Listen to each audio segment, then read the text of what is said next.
அனைவருக்கும் காலை வணக்கம். இந்த வங்கதேசத்தை குறித்து ஒரு சிறு கருத்து. வங்கதேசம்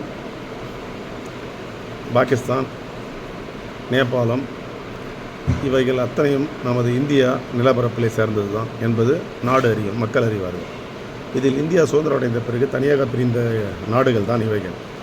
இன்றைக்கு ஹசீனா பேகம் என்ற ஒரு பிரதமர் அந்த நாட்டிலே வன்முறைக்கு ஆளாக்கப்பட்டு அரசியல் காழ்ப்புணர்ச்சி தான் அங்கே மதவெறி தாண்டவம் ஆடிக்கொண்டிருக்கிறது. இந்துக்கள் ஆலயங்கள், கிறிஸ்துவ ஆலயங்கள் சூறையாடப்படி கொண்டிருக்கிறது. இவைகள் அனைத்தும் அரசியல் தானே தவிர ஒரு தனி மதத்தினால் இது ஏற்படுத்தக்கூடாது. அங்கே தொடர்ந்து ஆட்சி அமைத்து வரக்கூடிய இந்த கட்சி, அதனால் பாதிக்கக்கூடிய எதிர்கட்சிகளும் தீவிரவாதமும் அங்கே தலை தூக்கி இருக்கிறது.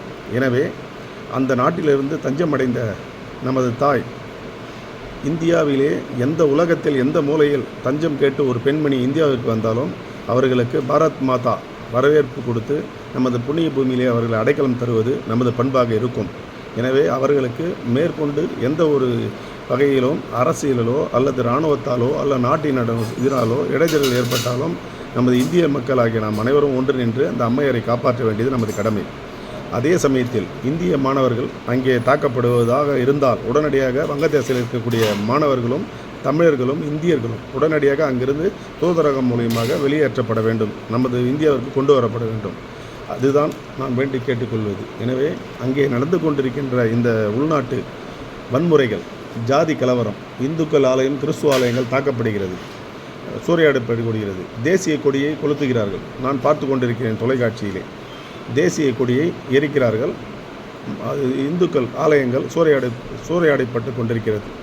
எனவே இது சம்பந்தமாக மத்திய அரசு எந்த நடவடிக்கை எடுக்க வேண்டும் என்றால், அந்த நாட்டில் அவர்கள் கொடியை கொளுத்தட்டும், நமது கொடியை உலகத்தில் எங்கு கொடித்தாலும் எதிர்ப்பு தெரிவிக்க வேண்டியது நமது உரிமை. ஆனால் இந்தியர்கள் யாரும் அங்கே பாதிக்கப்படக்கூடாது என்பது என் தனிப்பட்ட கருத்து. எனவே அங்கு பணியாற்றக்கூடிய வங்கதேசத்தில் இருக்கக்கூடிய இந்தியர்கள் அனைவரும் பாதுகாப்பாக இந்தியா திரும்ப வேண்டும். அதற்கான வழிவகைகளை மத்திய அரசு மேற்கொள்ளப்பட வேண்டும் என்பது எனது பணிவான வேண்டுகோள். நன்றி, வணக்கம்.